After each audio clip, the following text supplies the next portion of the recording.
aí, tudo bom com vocês? Eu sou o André Vasconcelos e essa é o seu momento, é a sua hora de brilhar, porque aqui no protagonismo, você que é a estrela, você que dá os direcionamentos, eu só vou abordar aqui um conhecimentozinho de leve que você já deve ter compreendido ou acompanhado ao longo dessas aulas, que seria acerca da empatia, beleza? Hoje a gente vai fazer esse direcionamento um pouco mais voltado para a desigualdade social. Então, foca na tela que a gente vai aprofundar um pouco o nosso conhecimento acerca da desigualdade social. A primeira coisa que a gente pode fazer é uma reflexão. Essa charge, ela serve justamente para a gente fazer essa alusão a uma crítica à sociedade. Então, ali o meninozinho fala, pai, eu quero morar naquele mundo. E aí você vê que são bairros, comunidades vizinhas, com um aspecto muito distante, com uma percepção muito distanciada, como se fosse um outro mundo. Então, qual seria a crítica, qual seria a reflexão que a gente analisa?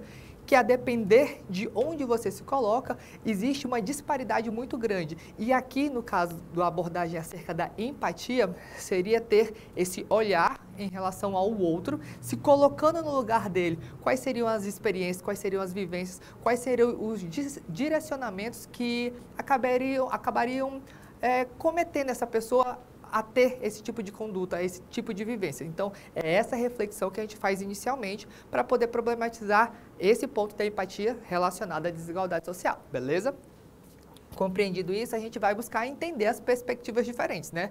Primeiro, tem que cada pessoa enfrenta desafios e barreiras diferentes devido à sua origem socioeconômica, raça, gênero e outras identidades. Então, o primeiro ponto que a gente pode observar é que existem diversos elementos a serem analisados. E com base nessa perspectiva, a gente consegue compreender que o direcionamento que cada indivíduo vai ter vai ser com base nesses elementos.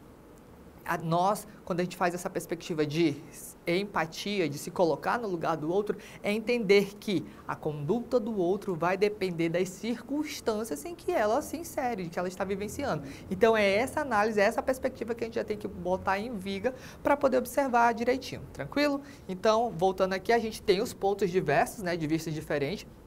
Para isso, a gente busca ouvir atentamente os relatos e experiências de indivíduos de grupos marginalizados. É crucial para entender as perspectivas, ou seja, eu só consigo me colocar no lugar do outro quando eu ouço o outro. E essa escuta tem que ser ativa, a gente já observou isso, a gente já abordou isso, de que não é apenas dar voz, dar ouvido, é buscar efetivamente entender o outro, tranquilo? E aí, por fim, vem a parte da prática da empatia, né, que é demonstrar a compreensão pelas realidades alheias, que vai construir essa ponte que fomenta a conexão humana. Ou seja, eu tenho compreensão que a desigualdade social ela vai ser acarretada, por exemplo, por um critério econômico.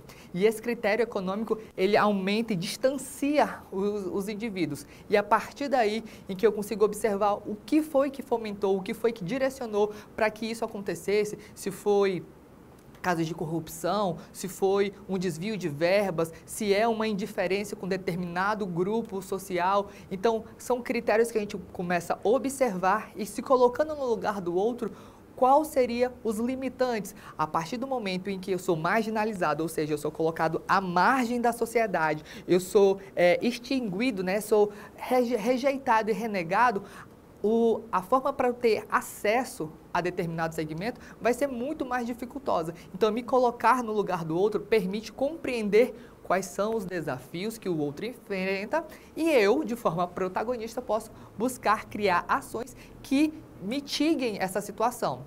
Tranquilo? Compreendido?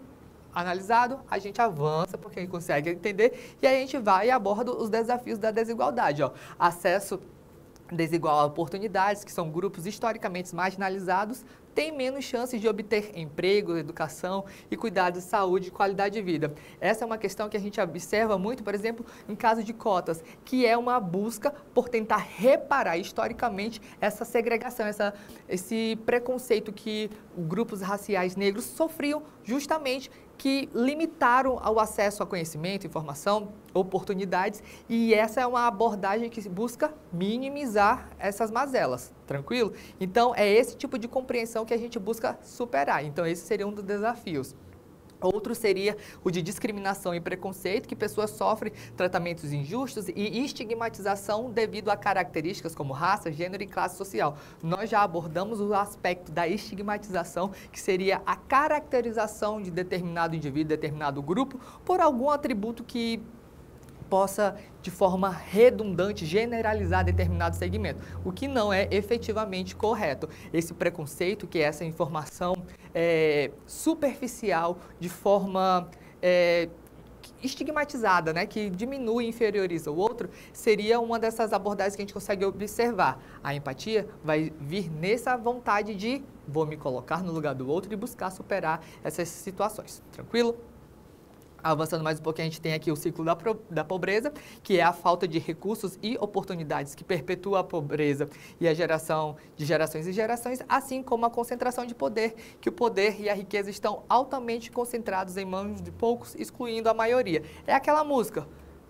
E o rico cada vez fica mais rico e o pobre cada vez fica mais pobre. É essa logística de entender que essa falta de equilíbrio e essa manutenção do poder com quem já tem poder e essa manutenção do pobre, ainda lá pobre, que seria até um período ali feudal, aquela coisa de tipo, quem está em cima fica em cima, quem está embaixo fica embaixo, não vai ter essa movimentação, é justamente essa análise que essa aula nos permite, essa parte de empatia, colocar no lugar do outro, em relação aos aspectos das desigualdades sociais, é justamente buscar romper as barreiras que a gente possa ter, de tipo, poxa vida, eu nasci numa favela, eu sou filho de professores, sou filho de alguém muito com dificuldade financeira, e aí qual seria o direcionamento? Vai ficar estagnado? Vai conseguir almejar algo melhor? Enfim, são essas escadinhas que a gente pode ter e buscar romper com essa quebra de paradigmas, beleza? Compreendido isso, a gente avança mais um pouquinho, que é construindo a igualdade. Aí tá, beleza, a gente já entendeu que é preciso ter esse entendimento acerca do outro, é preciso compreender a logística do todo, mas como é que a gente busca superar isso, né? Como é que a gente constrói a igualdade? Vamos lá, ó. Políticas inclusivas, leis, regulamentos e programas que visam reduzir a desigualdades e promover oportunidades iguais, educação transformadora, ensino que combate estereótipos, valoriza a diversidade e empodera grupos marginalizados. Pessoal, marginalizado não é no sentido de criminal, tá? É no sentido de à margem da sociedade, beleza? Só para ficar bem claro. Outro aspecto seria uma liderança representativa, que seria garantir que indivíduos de todos os grupos sociais ocupem posições de influência e tomada de decisão, e solidariedade e ativismo, cidadãos engajados em promover justiça social e defender os direitos dos mais vulneráveis. Aqui seria um exemplo de forma ficcional, Robin Hood, que buscava dar acesso a quem não tinha tanto acesso, mas ele fazia dos meios não tão legais. E aqui a gente utiliza a educação, essa ferramenta aqui de transformar, de ampliar a sua perspectiva como ser. Então, são essas ferramentas, como eu posso dizer, esses atributos que a gente vai utilizando e dinamizando para poder ampliar e fazer a igualdade acontecer de fato, tá bom? Temos os benefícios muito nítidos, que seria a coesão social, seria esse equilíbrio, vamos deixar assim, né? Uma sociedade mais justa e inclusiva, que fortalece os laços entre as pessoas, reduzindo os conflitos e divisões. A prosperidade compartilhada, quando as oportunidades são distribuídas de forma equitativa no sentido de igualmente, tá? Todos os membros da sociedade podem prosperar. Paz e estabilidade, sociedades com menor desigualdade tendem a ser mais pacíficas e estáveis, com menos tensões sociais. Então, qual é o direcionamento? Por que esse equilíbrio?